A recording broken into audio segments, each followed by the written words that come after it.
Hola amigos de YouTube, hoy estoy re contento XDDD, bueno cada vez estamos más cerca de mi meta de 100 vídeos, y ya llegamos a mi especial de 40 vídeos, unos 60 más y ya llegamos a 100 XDD. Bueno este especial será de creepypasta como todos mis especiales ajajajaj, bueno empecemos primer creepypasta se llama, hay cosas en el colegio que no deberías saber, les voy a contar mi historia que ocurrió hace un año. Mi intención no es asustarles, solo necesito decírselo a alguien. Recuerdo bien ese día. Dios mío. Es algo imposible de olvidar. Eran las 10:05 de la mañana. Yo estaba en el colegio a esas horas como se supone. Había tocado la campana de recreo y yo me paseaba por el patio con mis dos amigos. Marcos y Daniel. Íbamos hablando mientras pasábamos por el playón del patio. Ese lugar siempre tenía algo curioso, ya que tenía una escalera que terminaba en una puerta en el segundo piso. Nunca se veía a algún profesor o auxiliar entrar en ella. La curiosidad era tentadora. Entonces fuimos con el director para preguntar qué había tras esa puerta. Luego de preguntar, el hombre quitó la sonrisa de su rostro y bajó la cabeza como si fuera a llorar. Inmediatamente nos miró con enojo y dijo: "Lo que hay ahí no les importa". Luego de haber oído eso, salimos de la oficina desilusionados y confundidos. ¿Por qué nos habló de esa manera? Al principio pensamos que solo se sentía mal, pero había tantas preguntas que se nos cruzaban en mente. ¿Qué hay detrás de esa puerta? ¿Qué haría que un hombre se pusiera así de mal? Marcos, el más pendejo de los tres, propuso entrar ahí cuando termine el horario de clases. A mí me pareció la idea más estúpida que había tenido en su vida. Daniel tampoco estaba de acuerdo con eso, insistió y insistió tanto que terminó convenciéndonos de entrar. Terminada la jornada, los tres nos escondimos en un salón vacío y esperamos a que los profesores se fueran a la sala de descanso. Pasado esto nos dirigimos cautelosamente a la puerta. La puerta no estaba cerrada con llave, pero desafortunadamente estaba atorada debido al paso de los años. Marcos y yo empujamos la puerta lo más fuerte que pudimos hasta que se abrió, dejando salir mucha tierra y humedad. La oscuridad invadía todo ese cuarto y había un olor desagradable. Tomamos unas linternas de la mochila que traíamos y una vez preparados entramos. Como Daniel era medio miedoso, le dijimos que detuviera la puerta por nosotros. Empezamos a caminar por el cuarto. El lugar era muy húmedo y el aire muy pesado. Parecía que nadie había entrado ahí en años. En eso, con el rayo de mi linterna alumbré al piso y vi una mancha roja. Miré detenidamente y si era eso, ¿qué más podía ser? Sangre. Era un charco de sangre ya seco. Nos asustamos un poco ya que no era lo que esperábamos. De uno de los lados del charco salía un rastro de más sangre, como si hubieran arrastrado un cuerpo. Seguí el rastro con la linterna y terminé en una esquina del cuarto. En ese momento vi algo extraño. Parecía ser una mano. Antes de poder seguir alumbrando, nos asustó un golpe fuerte detrás nuestro. Nos dimos vuelta rápidamente y ahí fue cuando la cosa se puso fea. La puerta estaba cerrada. Pensamos que Daniel estaba gastándonos una broma, pero no fue así. Intentamos abrir la puerta pero no tenía caso, estaba atrancada como antes de que la abriéramos. Empezamos a tener mucho miedo, pero sabíamos que teníamos que estar calmados. Llamamos a Daniel pero no respondía. En un momento pensamos que tal vez nos dejó encerrados a propósito y se fue, pero Daniel era un buen amigo y jamás haría eso. En eso, volví a apuntar con mi linterna al rastro de sangre y jamás olvidaré lo que vi cuando el rayo de mi linterna dio con la esquina del cuarto. Parecía ser un niño sentado en posición fetal e inmóvil. Marcos estaba a punto de gritar pero le tapé la boca con mi mano mientras observaba al niño.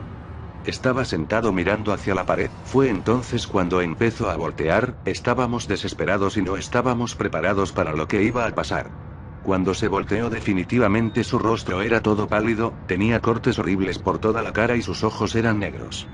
Se nos quedó mirando por un instante y entonces repentinamente dio un grito horrible que terminó por aturdirnos.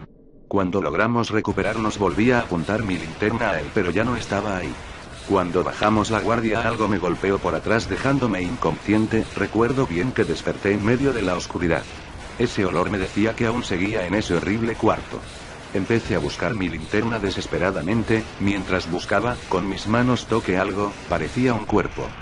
Mis manos se mojaron en algo, lo cual pude deducir como sangre. Fue ahí entonces cuando algo me tocó en el hombro, salté del susto.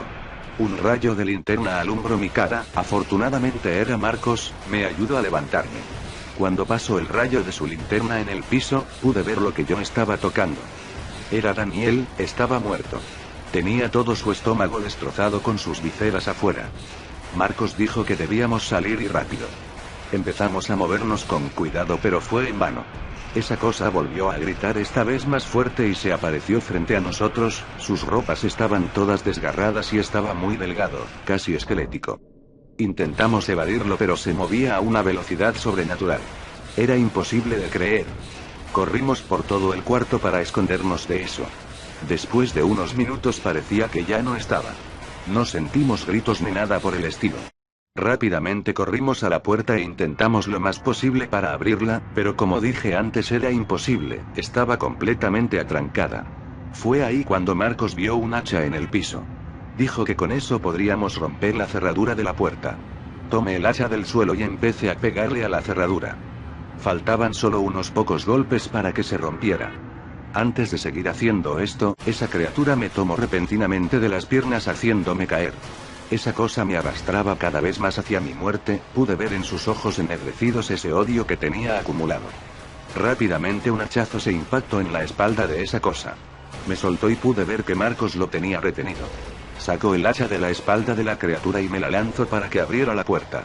Mientras golpeaba la cerradura, esa cosa se retorcía de dolor en el suelo. Marcos, sin darse cuenta, la criatura se repuso y le tomó de las piernas.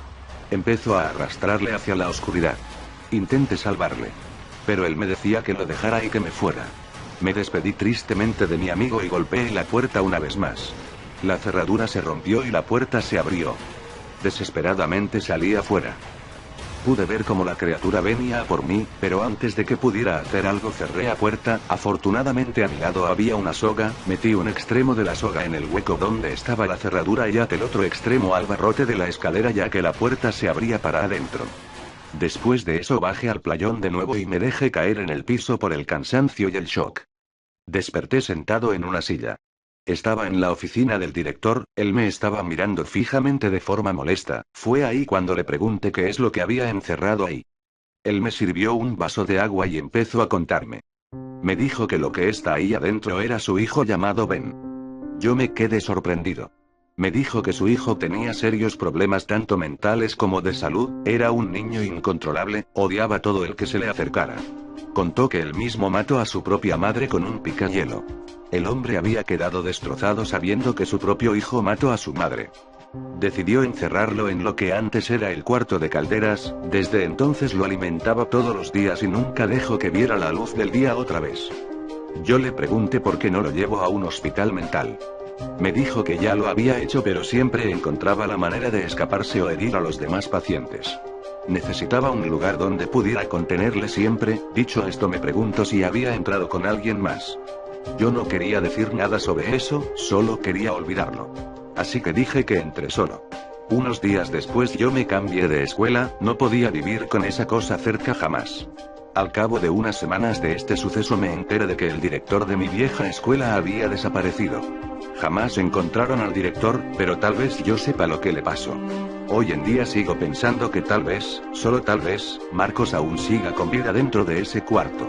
Bueno, esto fue todo, amigos de YouTube, espero que lo hayan disfrutado. A mí esta historia me encantó. No se olviden, comenten, suscríbanse y puntúen si llegamos a los 100 likes. Jaremy sigue idnearte de las 100 cosas que no sabías, jajaja. Nos vemos en la próxima, comenten y digan si algo me salió mal, lo arreglaré en mi siguiente creepy. Espero que los haya traumado y dejen la escuela, ajaj. Nos vemos en la próxima.